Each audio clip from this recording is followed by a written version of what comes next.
Então, olá pessoal, mais uma vez vou fazer esse material aí para facilitar a vida de vocês. Facilitar não no sentido de dar tudo de mão beijada, mas questão de orientar aí, né? Porque é, alguns detalhes aí do texto é importante que a gente esclareça, né? Então, faltou esse tópico aqui da questão de Rousseau e como Rousseau enxerga a natureza humana, né? Porque vocês vão precisar relacionar esse tópico com como que o Thomas Hobbes relaciona a natureza humana.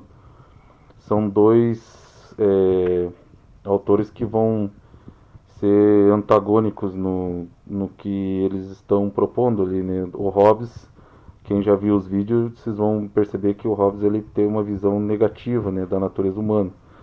Mas o Rousseau ele já vai para um lado diferente. Ele vai dizer que a natureza humana não é negativa, não é perversa, e sim positiva. E ele vai dar o motivo do porquê que o ser humano se tornou perverso, né?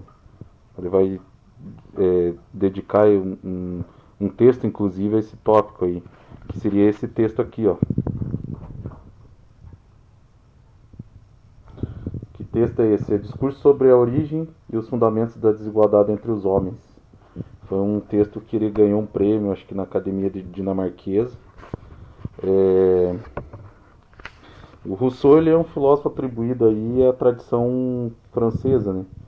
Mas ele nasceu em Genebra, na verdade, né? Tem um sobrenome francês, mas ele nasceu na Suíça. A família dele é de origem francesa, mas ele não nasceu na França exatamente. Mas também isso não vem ao caso, né? Só para vocês saberem. Então, ele é atribuído aí ao período iluminista também, apesar de que ele tem uma ideia um pouco diferente dos iluministas. Ele vai meio que na contramão do iluminismo. Ele vai, inclusive, fazer algumas críticas a algumas ideias iluministas na época. Então, ele é considerado assim um pensador de, de, de ideias um pouco divergentes aí com os iluministas, né? Aqui está presente comigo aqui, presente, me dando um auxílio aqui, um apoio, né? Tá aqui a Maia. Dá um alô aí, mãe. Então, nós vamos ver aqui alguns pontos. Eu selecionei aqui desse texto, então, o discurso sobre a origem e os fundamentos da desigualdade entre os homens. Eu escolhi uns pontos aqui. Na página 49 dessa minha versão, né? Essa é uma versão barata. Eu não tenho dinheiro para comprar uma versão melhor, então essa foi o que estava acessível para mim. Então, na página 49 dessa versão aqui, ele vai citar, inclusive, o Hobbes. Deixa eu dar uma olhada aqui. Ele vai dizer ali: o Hobbes afirma que o homem é naturalmente intrépido e só busca atacar e combater e tal. E aí ele vai começar a apresentar algumas hipóteses contrárias a essa ideia do Hobbes. Porque daí a gente, se vocês viram lá, o Hobbes vai defender que o ser humano ele nasce, só para a gente resumir, com um instinto de sobrevivência, né? Um esforço pela preservação. Então todo ser humano tem isso, né? Ele vai sempre estar, por natureza, por instinto, visando a sua preservação. E para isso ele é capaz de cometer até atitudes assim consideradas ruins, né? Violência e tal, né? E que o homem no estado de natureza, assim, solto, sem a civilização, sem leis, sem regras, sem um governo que o controle, ele se torna, nesse estado de natureza sem nada para controlar ele, se torna perverso e a gente vive num estado perpétuo de guerra de todos contra todos, né? Mais ou menos o que o Hobbes está falando lá. Daí aqui o Rousseau ele vai para um caminho diferente, ele vai dizer o seguinte, ele vai dizer que não é a natureza do homem que é perversa. E ele vai citar bastante aqui a ideia do homem no estado de natureza, citando o bom selvagem, né, os homens selvagens, assim, de uma forma meio que hipotética, né, porque não sei exatamente se o Rousseau viajou como antropólogo assim e foi visitar povos ditos selvagens, né, sem civilização, para ele ter embasamento, né, nisso, né. Talvez pelas leituras que ele teve aí, ele tenha tirado essas conclusões, mas ele diz que os homens no estado de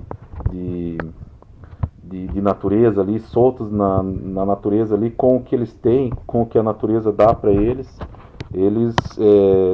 são fortes, eles são robustos, como ele fala, eles são,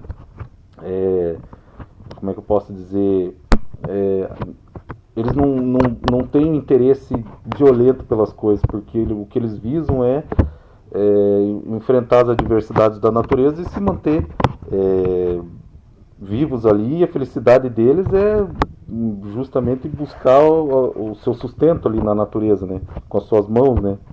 Com as suas técnicas ali de viver naquele ambiente natural, né? Mas então não é igual ao outro, né? Falando, você está visando a sobrevivência, sim, mas aqui a sobrevivência, eu queria que vocês entendessem, e aí vai estar lá na página 112 desse texto aqui da minha versão aqui. Ele vai estar inclusive citando ali o Diógenes de Sinope, que foi um filósofo ali do período helenístico, né, e considerado cínico, né, da escola cínica naquele período, né. Foi fundada por um aluno de Platão de idade avançada chamado Antístenes, né. Segundo a história e a tradição, Antístenes fundou a escola cínica e Diógenes foi um dos maiores seguidores do cinismo, né? Inclusive um que popularizou a escola, né, entre os gregos. E os cínicos, eles acreditavam que a civilização, que de certa maneira faz com que o homem se torne um ser, como é que eu posso dizer, infeliz, né?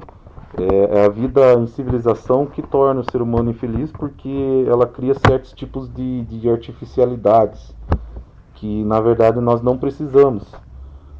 Na natureza a gente precisa de algumas coisas para se manter vivo, para se manter para manter a nossa sobrevivência, mas a civilização ela cria coisas além disso.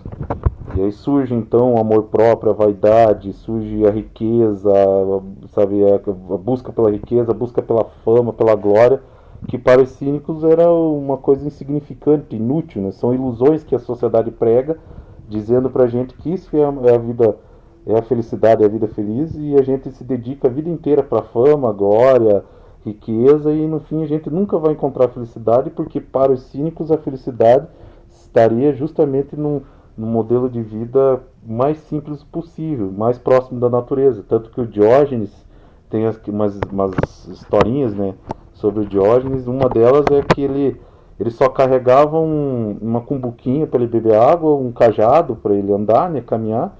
A roupa dele era extremamente simples, ele não tinha nem casa, habitação, nem nada, ele morava em qualquer lugar, né, e eles eram cosmopolitanos, eles falavam que o mundo é a casa deles. Eles não precisavam ter uma propriedade, mansão, essas coisas, porque o mundo todo era a casa deles, né? Eles tinham esse ideal cosmopolitano. E segundo essas historinhas, o Diógenes bebendo água num espaço onde havia água para todos, assim, espaço público, ele enchendo a cumbuquinha dele para beber água, né? Que era a cumbuquinha que ele carregava, né? Ele observa uma criança enchendo as mãos com água e bebendo direto das mãos, e naquele momento ele joga a cumbuquinha, né? E aí diz que a reflexão que ele teve foi justamente essa, que a criança ensinou ele um modo mais simples ainda de sanar essa necessidade, né? Não há necessidade então de eu carregar um copo, né? Eu posso me satisfazer com minhas próprias mãos, e os cínicos eles defendiam isso, né? Se bastar a si próprio, não depender de ninguém, não depender da sociedade, não depender de nada, se você ser totalmente independente. Então, sabe, a vida mais próxima do natural, mais simples o possível, seria para os cínicos a felicidade. Por que eu estou falando dos cínicos? Se vocês forem ler esse texto aqui do Rousseau, vocês vão perceber nas entrelinhas que o Rousseau está meio que comentando mais ou menos isso. Ele vai dizer que justamente a civilização, né, a partir do momento que o homem no estado de natureza começa a abandonar, por engenho próprio dele, pela própria natureza racional dele, começa a se desenvolver, a criar ferramentas, a se juntar em grupamentos e viver em comunidade. A partir do momento que ele começa assim, então a evoluir nesse sentido e começa a se civilizar, ele começa então a se afastar da natureza para criar certas artificialidades que surgem justamente nesse processo de civilidade do homem. E aí, com o tempo, né, desse aperfeiçoamento, vivendo em conjunto, se tornando um homem civil, ele começa a se domestificar, a enfraquecer aquela natureza e aquela aptidão que o homem tinha para viver somente de si próprio e enfrentar a natureza consigo próprio, né, como o homem no estado de natureza. Ele começa a ser dependente então dessa vida doméstica que a civilização vai oferecendo para ele, e dependente dessa vida doméstica que a civilização vai oferecendo para ele, ele vai intensificando certos tipos de paixões e sentimentos assim que são contrários à natureza humana, que é a vaidade, a competição. Ele começa a se afastar então dessa vida simples para se dedicar aos outros, aos olhos dos outros. Ele vai comentar ali no texto, né? Ele começa então a desenvolver o interesse que leva ele para a vaidade, para a soberba, para a inveja, e vai se degenerando, e assim ele vai se pervertendo, né? Vai se corrompendo. Então, quando Rousseau diz que é a civilização que corrompe o homem, é justamente nesse sentido que ele está querendo dizer. Quando o homem começa a se sofisticar no sentido de civilização, a criar leis, a criar governos, e aí os governos eles vão, inclusive, segundo Rousseau, os governos eles vão achar vantagem nisso, né? Nessa domesticação do homem, vão achar vantagem em fazer os homens competir entre eles, em sentir inveja entre eles, porque o governo, ele, né, se sabe, né? O governo, ele, a ideia do o poder é uma coisa assim que praticamente quase todo o homem civilizado ele deseja ter, ele almeja, né? Uma esfera de poder, um nível de poder, né, que seja. E aqueles que estão no governo, estão no poder, para manter isso, né, lógico, eu estou resumindo aqui, eles vão acabar, sabe, fazendo prevalecer isso na civilização, porque tiram vantagem disso, sabe? Então, é nesse sentido que o Rousseau está falando que a civilização corrompe o homem. Então, o homem ele não é mau por natureza, mas o que faz o homem ser mau é justamente esse ambiente doméstico, artificial que a civilização cria e faz com que os homens compitam, façam competição entre eles por coisas inúteis assim ao homem, como já foi citado, inveja, enfim, riqueza, fama, glória e coisas assim nesse sentido. Então, é dessa maneira que o Rousseau ele tenta mostrar que o discurso do Hobbes não está correto, né? Então é só um resumo aí, lógico que eu matei aqui a teoria do Rousseau, o que eu falei aqui é extremamente superficial, né? Mas para comentar o texto inteiro a gente levaria aí não só 10 minutos, 15 minutos, 3 minutos, né? Isso aqui levaria um ano inteiro de estudo para a gente aperfeiçoar isso aqui, e outra versão teria que ser a original em francês, né?